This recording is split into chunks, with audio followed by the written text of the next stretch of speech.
Amados hermanos, muy feliz de estar aquí con ustedes una vez más y poder compartir la palabra de Dios, poder estudiar juntos ah, sobre la historia de la iglesia. Hoy estaremos haciendo la parte número 3 de nuestro estudio bíblico. Si es la primera vez que estás con nosotros, te invito también a participar de la parte uno y 2 que está también disponible por nuestro canal de YouTube, y también las lecciones están en nuestro website. Así que sea bienvenido en esta oportunidad y vamos a empezar con una oración en este momento. Gracias, Padre, por tu presencia. Gracias, oh Dios, que podemos aprender de tu palabra, aprender de todos los héroes de la fe, Señor, y que esos estudios sean de bendición para nuestras vidas, que podamos aprender, oh Dios, para poner en práctica también en nuestras vidas. Te agradecemos, te alabamos en el nombre de Cristo Jesús. Amén. Amén. Muy bien, hoy estaremos hablando sobre los años 100 al 200 de la iglesia, qué pasó en estos años, cómo fue, y seguiremos viendo parte a parte. Estaremos hablando sobre diferentes tópicos que pasó en nuestro tiempo. Eh, Vamos a hablar sobre algunos padres de la iglesia, como ves aquí, sobre Papias, Justino Mártir, Teófilo de Antioquía y Ireneos. Estaremos hablando sobre ellos un poco. Sobre el Didache, también estaremos hablando sobre eso, que es un documento uh, de los apóstoles, se llamaba así, el documento de los apóstoles, donde había un resumen de la fe cristiana en ese documento y cómo los cristianos se comportaban en los primeros siglos. Y estaremos hablando sobre este. Y también estaremos hablando sobre algunas historias de algunos mártires en Lyon y Viena, en Francia, que personas que estuvieron entregados sus vidas como mártires de la fe cristiana. Estaremos hablando sobre la niña llamada Blandina, sobre el diácono llamado Santos y Sinforiano y su madre. Esas son tres historias que he escogido aquí. Hay muchas historias, pero vamos a hablar de estas tres que son muy interesantes y yo creo que va a ser de gran bendición para nuestras vidas. Muy bien, hoy estaremos hablando sobre eso. Quisiera empezar resumiendo otra vez por qué estudiamos la historia de la iglesia. Y el motivo que estudiamos la historia de la iglesia es que entendemos y comprendemos cómo ha llegado el Evangelio hacia nuestras vidas, cómo llegó hacia nosotros, cuál fue el proceso de todos estos años que la iglesia pasó por ella. Aprendemos también de nuestros hermanos en el pasado cómo vivieron, cómo sufrieron por el Evangelio, cómo se entregaron por amor a Cristo. O sea que esto es de gran importancia. Y también muchos dilemas que nosotros tenemos en nuestros día a día, hoy en día, son dilemas que se repiten en la historia. Y vemos cómo nuestros hermanos en el pasado trataron con esos dilemas.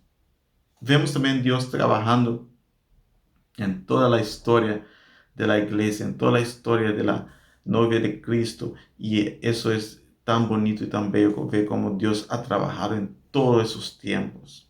A veces nosotros pensamos en el ahora, en el cristianismo hoy, pero el cristianismo tiene una historia larga y hay muchos héroes de la fe, hay muchas personas que vivieron la misma fe que nosotros vivimos y vencieron, y también nosotros conseguimos ánimo para vencer en todo esto. Así que vamos a empezar hoy. Entonces, como en esta tabla, la siguiente tabla que usted va a ver en su pantalla, esta tabla la hemos tratado también la semana pasada. Aquí vemos los años del año 0 hasta 200. Ya hemos tratado sobre los apóstoles, como ustedes saben, Pedro, Santiago, Pablo, Juan. Hemos tratado la semana pasada sobre Clemente de Roma. Si usted no ha visto el video de la semana pasada, te animo a mirar y estudiar también el de la semana pasada y el de la semana anterior también. El video uno y 2 son de gran bendición, o sea que te animo a hacerlo. Vimos a Ignacio, vimos sobre Policarpio, y esta semana hablando sobre Policarpio, yo estuve mirando la película, está en YouTube, Policarpo, sorry. Y es una película muy bonita y es bien cercana a los documentos reales de lo que pasó con la vida de Policarpo. O sea que te animo a ver esta película y a verlo con tu familia. Es algo muy, muy bonito. Es Policarpo. Voy a poner también el link una vez más aquí abajo de este video para que tú puedas verlo después si quieres. Bien, hoy entonces vamos a estar hablando sobre Papias, que vivió del año 60 al 163, de Justino Mártir, de Teófilo de Antioquía y Ireneos. Vamos a estar hablando sobre esas personas. Um, Vamos a empezar con un versículo en la Biblia, porque yo creo que este versículo tiene mucho que ver con lo que vamos a tratar aquí hoy. Y está en Juan 16, versículo 33, que dice: Estas cosas os he hablado para que en mí tengáis paz. En el mundo tendréis aflicciones, pero confiad, yo he vencido al mundo. Aleluya. Aquí Jesús hablando a sus apóstoles, a sus discípulos, diciendo: en el mundo va a haber aflicciones, va a haber problemas, va a haber dificultades. No va a ser fácil la tarea de la iglesia. No va a ser fácil la expansión. Van a haber conflictos, van a haber problemas. Pero tengan buen ánimo. Yo vencí al mundo. Ustedes también lo van a vencer. Nosotros vamos a vencer. Amén. Tú como hijo de Dios vencerás al mundo. Confía en Él. Aférrate a Él cada día más. Agárrate a Él y vencerás al mundo. Juntos como iglesia venceremos a este mundo. Aleluya. Gloria a su santo nombre. Muy bien, hoy vamos a empezar con Papias. Papias vivió del año 60 al año 163. Él era compañero de Policarpo, según la tradición. Policarpo tuvo gran influencia sobre esos hombres que estamos hablando hoy. Policarpo fue un hombre muy ejemplar. Policarpo mismo era discípulo de Juan, el apóstol, y tuvo una gran influencia sobre esos hombres que seguían con la iglesia. Él era presbítero o anciano de Hierápolis, que es una ciudad hoy en día en Turquía. Como ustedes saben, Turquía antes se llamaba la, ¿cómo se dice? Asia Menor, y parte del Imperio Romano, y muchas de las ciudades de la Biblia que vemos en el Nuevo Testamento estaban en Turquía. Tenemos solo pequeñas porciones de su escrito, citados por Ireneo y Eusebio. Esos fueron personas que vinieron después y escribieron sobre Policarpo, que citaron sobre sus escritos. Es el primer en nombrar Mateo y Marcos como los autores de los evangelios. Entonces, Papias en sus escritos nombra que Mateos y Marcos fueron los que hicieron los evangelios que hoy conocemos como el Evangelio de Mateo, el Evangelio de Marcos. Entonces, parte del estudio hecho para ver quién eran los autores, también se toma en cuenta esas citas que hizo Papias en el año cuando escribió sus escritos. Bueno, eso es un poco sobre Papias, o sea que no se conoce mucho de él, pero sabemos que hay algunos documentos pequeños que están, se mantienen hasta hoy, se han conseguido conservar hasta hoy. Y él nombra Mateo y Marcos como los autores de los evangelios que hoy conocemos, como Evangelio de Mateo, Evangelio de Marcos. Eh, Tenemos ahora a Justino Mártir, que vivió del año 100 al año 165.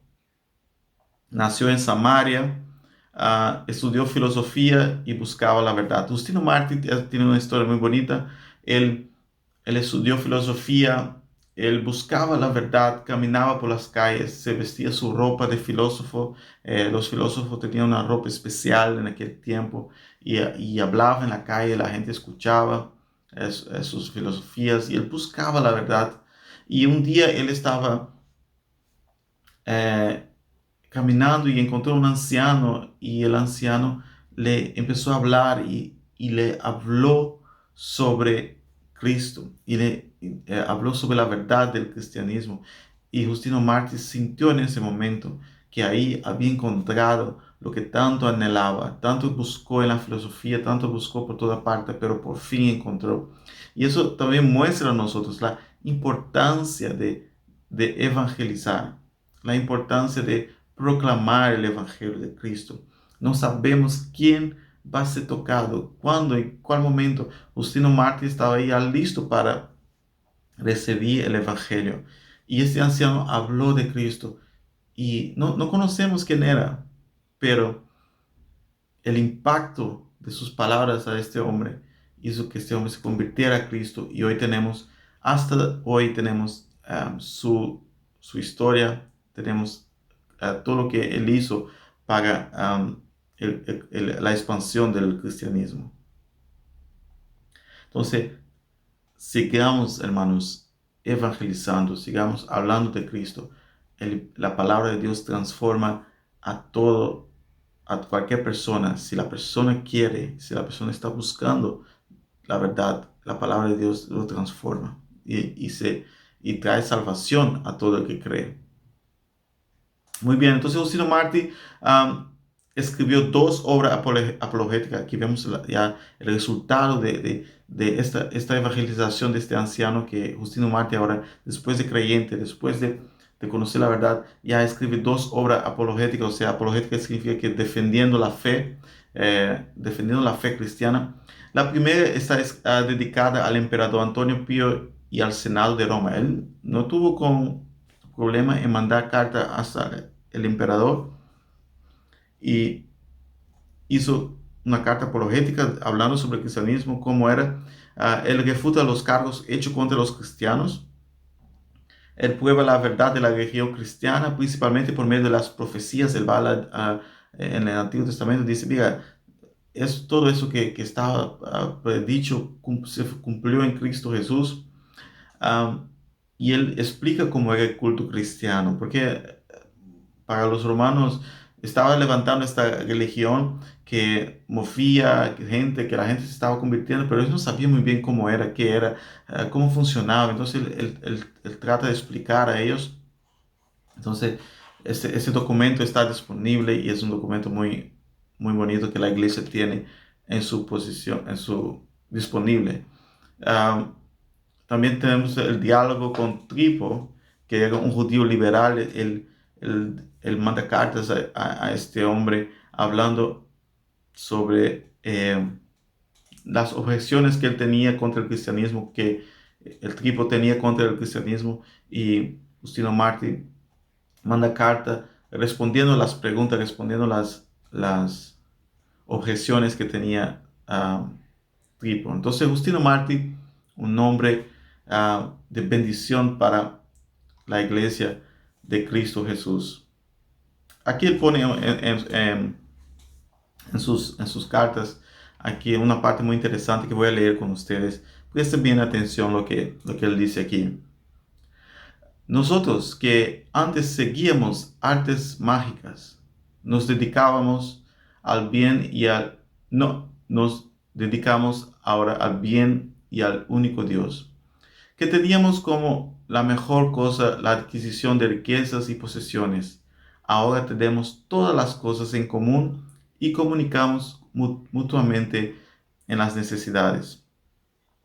Que nos odiábamos y destruíamos al uno y al otro, y que a causa de las costumbres diferentes no nos sentábamos junto al mismo fuego con personas de otras tribus.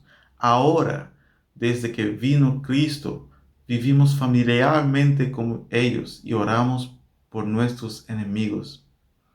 Y procuramos persuadir a los que nos aborrecen injustamente, para que vivan conforme a los buenos preceptos de Cristo, a fin de que juntamente con nosotros sean hechos participantes de la misma gozosa esperanza del galardón de Dios, ordenador de todo. ¡Wow! Qué palabras tan bonitas de ese anciano de Justino Mártir, aquí hablando claramente que el cristianismo era diferente de las otras religiones. Aquí hablando que nosotros somos uno, el que viene a Cristo es uno, ya no hay discriminación aquí. Hoy en día está el tópico de discriminación, se está hablando mucho sobre esto en los noticieros y todo eso. Los cristianos tenemos la respuesta. En Cristo somos todos uno. Aquí ya vemos en los años 100 cómo, cómo el cristianismo cambiaba todo, ya no había diferencia entre personas. Él dice aquí que nos odiábamos y nos destruimos el uno al otro y que a causa de costumbres diferentes no nos sentábamos junto al mismo fuego con personas de otras tribus. Ahora, desde que vino Cristo, vivimos familiarmente con ellos. Wow, una familia. Qué cosa tan grande. Y eso el Imperio Romano no podía entender, la gente no podía entender cómo esas personas vivían así como familia y de diferentes tribus, diferentes razas. Wow, aleluya. Y orando por aquellos que les perseguían. Es increíble. Es muy bonito ver la historia de la iglesia y aprender. Justino Mártir, un hombre ejemplar también en los principios de la iglesia, en los primeros años de la iglesia, ya que después del año 100. Um, un poco sobre cómo ellos se reunían en aquella época, cómo los cristianos se reunían en los años 100, el periodo de Justino Mártir. Vemos aquí en tu pantalla, tú puedes ver el día llamado del sol. Todos los que viven en las ciudades o en el campo se juntan en un lugar y se leen las memorias de los apóstoles o los escritos de los profetas, tanto como el tiempo lo permite. Entonces el que preside enseña y exhorta a imitar estas buenas cosas. Luego nos levantamos juntos y oramos. Traen pan, vino y agua, y el que preside ofrece oraciones y acciones de gracias según su don. Y el pueblo dice amén. Nos reunimos en el día del sol, porque es el día cuando Dios creó el mundo y Jesucristo resucitó de entre los muertos. Aleluya. Aquí hablando sobre el día del sol, que es el domingo. Bueno, en español domingo, en holandés, usted sabe, zondag, día del sol. En inglés, Sunday, que es día del sol, eso viene del tiempo del Imperio Romano. Entonces, hablando aquí que los cristianos se reunían el domingo, confirmando también lo que vemos también en la Biblia, donde Pablo habla sobre el primer día de la semana. Eh, un poco aquí sobre cómo se reunían nuestros hermanos ahí en los años 100, 165. No tenían la Biblia entera como nosotros tenemos hoy con el Antiguo y Nuevo Testamento. Ellos leían lo que había disponible de los apóstoles, de los profetas, y bueno, seguían reuniéndose, creciendo la iglesia, animando unos a otros, y la iglesia seguía creciendo. Qué bendición poder tener esos documentos y poder ver cómo vivían nuestros hermanos.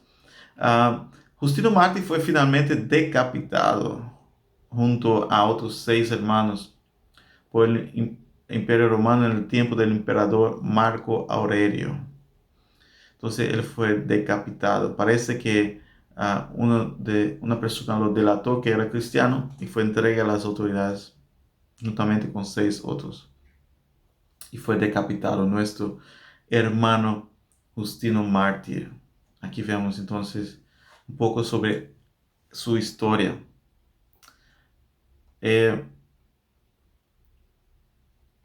Seguimos entonces, aquí hemos visto entonces ya en esa tabla que empezamos con ella, hemos visto ya a Papias, hemos visto a Justino Mártir y ahora vamos a Teófilo de Antioquía. Teófilo de Antioquía vivió entre los años 120 y 184, fue el sexto obispo de Antioquía en Siria. Como he hablado en las lecciones anteriores, los apóstoles pusieron obispos o ancianos y las iglesias seguían teniendo sus ancianos, sus obispos. Aquí ahora en Antioquía estaba Teófilo en ese periodo. Teófilo se convirtió en el cristianismo, al cristianismo siendo ya de edad madura. fue el primer obispo que utilizó la palabra Trinidad. Él fue el primero que la usó. Como ustedes saben, la iglesia estaba creciendo, estaba bajo persecución. No todo el mundo tenía los libros del Nuevo Testamento, del Antiguo Testamento. Algunas cosas todavía tenían que ser definidas. Y eso vamos a ver después, cómo se fueron definiendo diferentes cosas en la iglesia. Y aquí ya vemos una palabra que en los siguientes años será muy usada, que es Trinidad.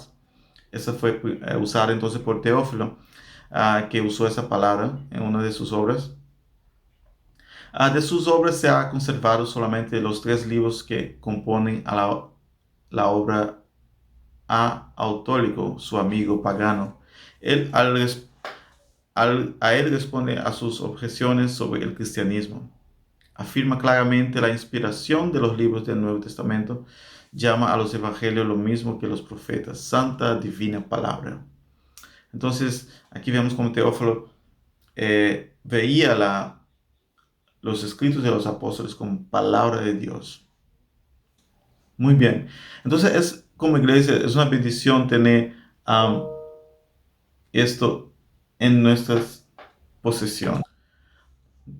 Muy bien, entonces es un poco sobre nuestro hermano Teófilo de Antioquía, que era obispo allá en Antioquía en el periodo de los años 150, 180.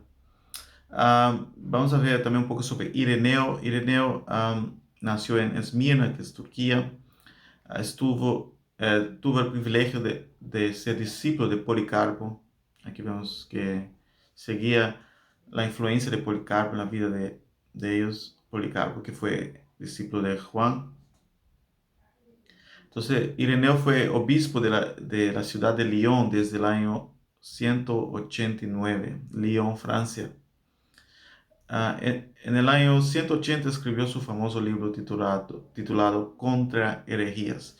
Aquí empezamos a tener un documento muy extenso sobre el cristianismo, sobre la defensa del cristianismo, y Ireneo queda entonces marcado en la historia como uno de los hombres que defendió el cristianismo, que dejó bastante documentación para nosotros hoy también poder tener. Así que, hermano, cuando muchas veces las personas empiezan a hablar de cristianismo sin saber, sin tener noción, pero el cristianismo tiene historia, tiene sus documentos, todo está bien documentado, todo está bien documentado como fue, los históricos han estudiado bastante, y a veces las personas hablan sin conocer que nosotros vivimos, somos cristianos y tenemos la fe en Cristo, y también tenemos documentos tras documentos de lo que pasó en el tiempo de Cristo y cómo siguió la iglesia. O sea que es una fe basada en hechos reales, hechos que pasó, hechos que la gente vivía y vive hasta hoy. Gloria a Dios. Aquí él ataca a la doctrina gnóstica. La doctrina gnóstica. Esta doctrina del cristiano no se salva por la fe en el perdón de gracia, del sacrificio de Jesús, sino que se salva mediante la gnosis, el conocimiento introspecto de lo divino, que es un conocimiento superior a la fe. O sea que se trata de conocer más. Más conoces, más estás cerca de tu salvación. Y eso es un peligro que estaba en aquel tiempo, pero hoy en día también está existente. Hoy en día también tratamos con esa situación donde la gente viene a Cristo, pero ellos quieren como que seguir creciendo su conocimiento, no en conocer a Cristo, sino en algo más.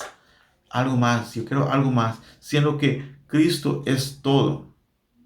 Cristo es todo, hermano. No hay nada más que necesitamos. En Él tenemos salvación.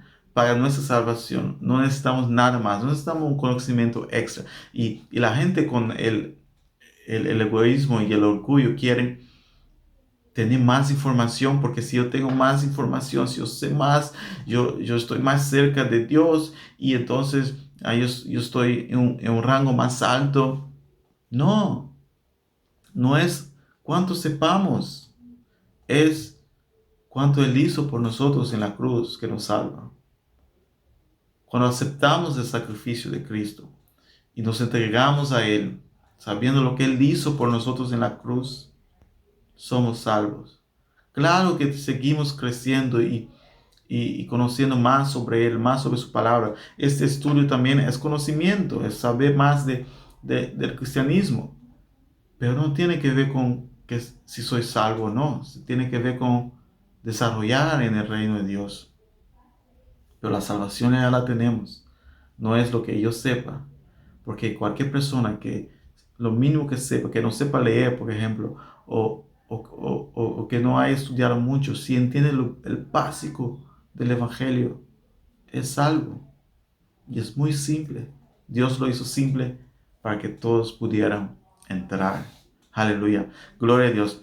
Entonces él atacó, Ireneo atacó la doctrina de los gnósticos y él ataca firmemente diciendo que no, ustedes están errados, ustedes no necesitan más ciencia para ser salvo. En Cristo está todo. Aleluya. En Cristo está todo. Um, También ataca la doctrina de Marción. Marción parece que era un hombre que él mismo no escribió, no hay documentos de sus escritos, pero muchos de los obispos de aquel tiempo, ancianos, atacaron la doctrina de Marción, porque Marción se levantó diciendo que el Dios del Antiguo Testamento era un Dios diferente al del Nuevo Testamento. Y entonces él llevó un gran grupo de personas a seguirle con esa doctrina y, y Ireneo ataca esta doctrina diciendo que no hay nada de eso, es el mismo Dios. Usted está trayendo confusión al pueblo de Dios. Y entonces Ireneo aquí se levanta como un héroe de la fe, haciendo diferentes tratados escritos contra las herejías, contra las malas interpretaciones. Y lo mismo tenemos hoy, hermanos. Hoy en día la iglesia tiene que siempre estar alerta para las herejías, para malas interpretaciones de la sagrada palabra de Dios, para personas que se levantan con enseñanzas falsas y tenemos que estar siempre alerta, porque desde el principio de la iglesia fue atacada en esta área, donde las herejías querían entrar con doctrinas falsas. Bien, eso era entonces Ireneos. Tú puedes leer los libros de Ireneos, están todos disponibles por internet. Ahora vamos a hablar un poco sobre el Didache. El Didache fue un documento que fue encontrado en el año 1873 por Piloteos Bryennios, que es arzobispo de Constantinopla. Y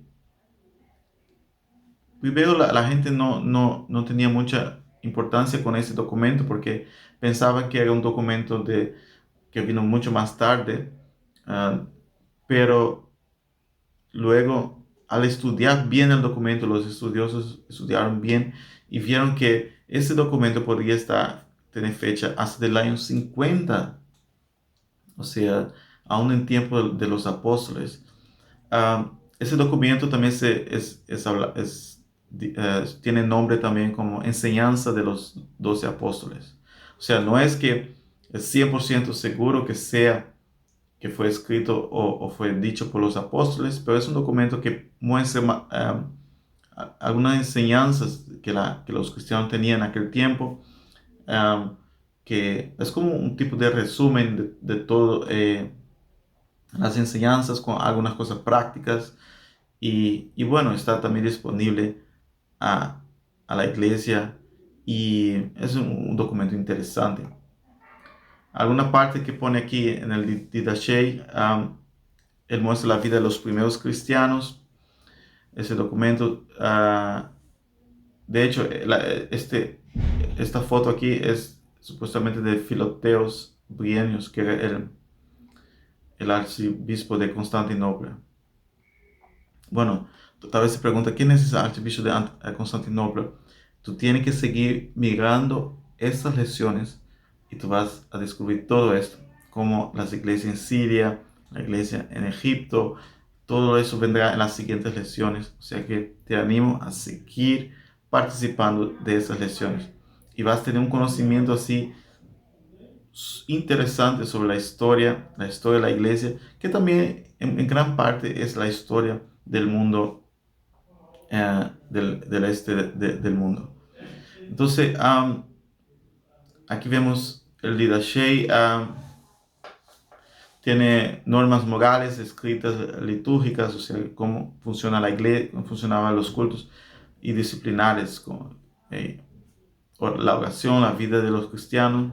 Se trata de un documento breve destinado probablemente a dar la primera instrucción a los neófitos o a los catecumenos. Es un documento basado en dar instrucciones a los que se estaban convirtiendo, a los hermanos que estaban por diferentes partes del imperio. Por ejemplo, una parte aquí es el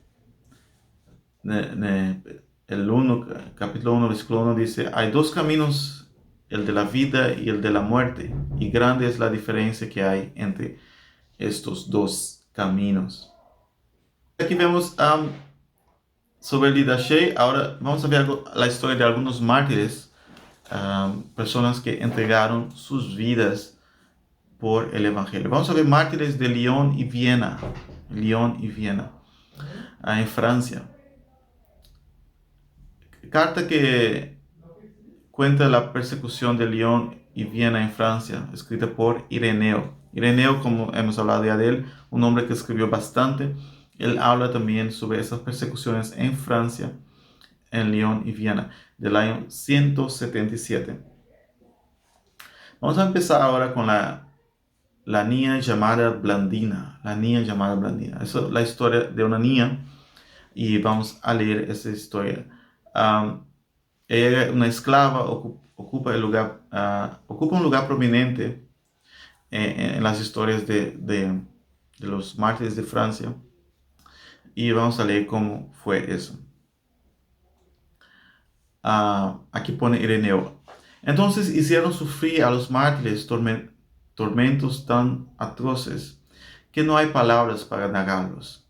Satán puso todo en juego para hacerles confesar las blasfemias y calumnias de que eran acusados. El furor del pueblo, del gobernador y de los soldados se manifestó especialmente contra santos, diáconos de Viena, contra Maturo, neófito pero ya atleta generoso. Eso significa que acababa de convertirse, pero ya estaba fuerte, con fervor en el Evangelio. Contra Atale, natural de Pérgamo, columna y sostén de la iglesia de aquella ciudad. Y contra Blandina, joven esclava, por medio de quien Jesucristo ha dejado ver cómo Él sabe glorificar delante de Dios. Lo que parece vil y menospreciable a los ojos de los hombres, todos temíamos por esta joven. Y aún su dueña, que figuraba en el número de los mártires, tenía miedo de que no tuviese la fuerza de confesar la fe a causa de la debilidad de su cuerpo. Sin embargo, mostró tanto coraje que hizo fatigar a los verdugos que le atormentaron desde la mañana hasta la noche. Después de haberla hecho sufrir todo género de suplicios, no sabiendo más qué hacerle, se declararon vencidos. Se quedaron muy sorprendidos de que respirarse aún dentro de un cuerpo herido, y decían que uno solo de los suplicios bastaba para hacerla respirar, y que no era necesario hacerla sufrir tantos ni tan fuertes. Pero la Santa Mártir adquiría nuevas fuerzas, como buena atleta. Confesando su fe, era para ella un refrigerio, un reposo, y cambiar sus tormentos en delicias el poder decir, yo soy cristiana, entre nosotros no se comete ningún mal. Wow, eso es una niña, hermanos, una niña que la hicieron sufrir, que la atormentaron para que dejase el cristianismo, hasta que los que la estaban atormentando se cansaron. Y ella decía, yo soy cristiana, entre nosotros no se comete ningún mal. Wow, qué fe tan poderosa. Aquí um, Ireneo escribiendo sobre esta niña que era una esclava. En aquel tiempo ustedes saben que había muchos esclavos que vivían, que eran parte de las familias que la gente compraba. Y esa niña esclava, pero ahora cristiana, su dueña era cristiana, y recibe esa posición de mártir, recibe esa posición de persona fiel a Dios. Aquí Ireneo ya no hace distinción que no, porque era una esclava no voy a escribir sobre ella. No, él la escribe y expone y dice, wow, esto es un ejemplo. Vemos como el cristianismo quita todas las barreras de la clase social. Y esta niña da un ejemplo impresionante. El diácono llamado Santos, aquí también vamos a ver un poco sobre ese diácono, se llamaba Santos. El diácono Santos sufrió por su parte con una valentía sobrehumana todos los suplicios que los verdugos pudieron imaginar, con la esperanza de arrancarle alguna palabra deshonrosa a su fe. Llevó tan lejos su constancia que ni aún quiso decir su nombre, su ciudad, su país, ni si era libre o esclavo. A todas estas preguntas contestaba en lengua romana, yo soy cristiano, confesando que esta profesión era su nombre, su patria, su condición, en una palabra, su todo, sin que los paganos pudiesen arrancarle otra respuesta. Esta firmeza irritó de tal modo al gobernador y a los verdugos que después de haber empleado todos los demás suplicios, hicieron quemar chapas de cobre hasta quedar rojas y se las aplicaron a las partes más sensibles del cuerpo. Este santo mártir vio asar sus carnes sin cambiar siquiera de postura y quedó inconmovible en la confesión de su fe, porque Jesucristo, fuente de vida, derramaba sobre él un rocío celestial que le refrescaba y fortalecía. Su cuerpo, así quemado y destrozado, era una llaga y no tenía más la figura humana. Pero, pero Jesucristo, que sufría en él, y, y desplegaba su gloria, confundía así al enemigo y animaba a los fieles, haciéndoles ver por su ejemplo que a nada se teme cuando uno tiene el amor del Padre y que uno no sufre nada cuando contempla la gloria del Hijo. En efecto, sus verdugos se apresuraron algunos días después a aplicarle nuevas torturas en los momentos cuando la inflamación de las llagas las hacía tan dolorosas que no podía sufrir que lo tocasen ni aun ligeramente. Se vanagloriaban de que sucumbiría al dolor o que por lo menos muriendo en los suplicios intimidaría a otros. Pero contra las expectativas generales, su cuerpo desfigurado y dislocado adquirió en los últimos tormentos su forma primitiva y el uso de todos sus miembros, de modo que esta segunda tortura, por la gracia de Jesucristo, fue el remedio de la primera. Wow. Aquí vemos un hombre sufriendo tortura tras tortura y diciendo, yo soy cristiano. De mí, o sea, de mí nadie me quita eso, yo soy cristiano. Ellos querían que él confesase algo, otro, pero él decía, yo soy cristiano. Wow, hermanos, esos héroes, esos hombres que fueron antes de nosotros, entregaron sus vidas por amor a Cristo, torturados. Y nosotros muchas veces vivimos y por cualquier cosita nos estamos quejando, estamos peleando con hermanos, estamos peleando con el pastor, estamos peleando con la gente por cosas tan sencillas. Y estos hombres torturados por amor a Cristo, ¿cómo los miraremos a ellos a los ojos? ¿Cómo veremos a los ojos de estos hombres, de estas mujeres que entregaron sus vidas a Cristo por medio del martirio? ¿Qué diremos de nosotros mismos? ¿Qué diremos de la vida que nosotros vivimos al ver estas personas en el cielo? Hermano, es algo para pensar. Aquí también vemos el martirio de Sinforiano. Sinforiano y su madre. Veamos qué dice aquí. Mientras lo conducían fuera de la ciudad como una víctima al sacrificio, su madre, venerable tanto por su piedad como por sus años, le gritó desde oí de las alto de las murallas: Hijo mío, Sinforiano, mi hijo querido, acuérdate del Dios vivo y ármate de constancia. No hay que temer a la muerte que conduce a la vida.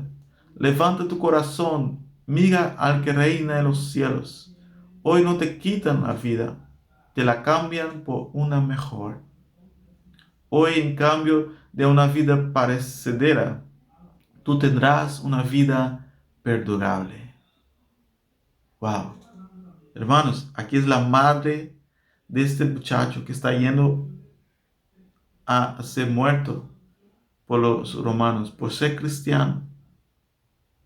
Y esta madre dice tales palabras a su hijo. Es increíble. Es increíble cómo estas personas entregaron sus vidas y los que estaban ahí les animaban, decían fuerza, fuerza, fuerza. Hasta la madre de Sinforiano le gritaba: no tenga miedo, no tenga miedo. Para una madre decir eso, es fuerte, hermanos.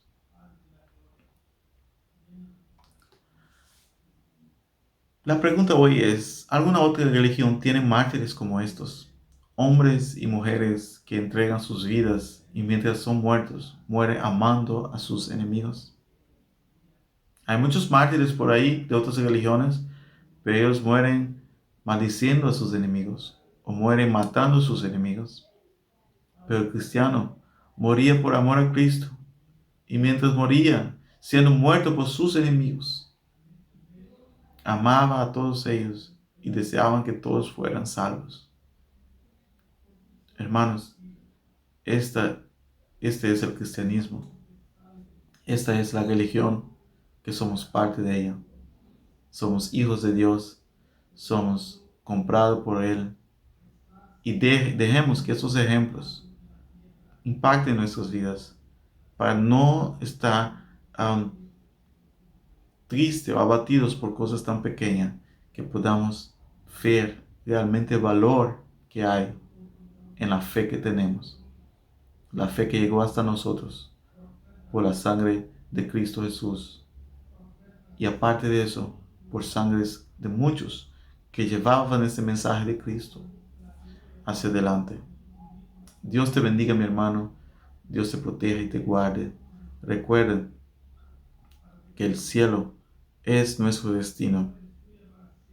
En la tierra hay tribulaciones. Venceremos en el nombre de Jesús. Dios te bendiga.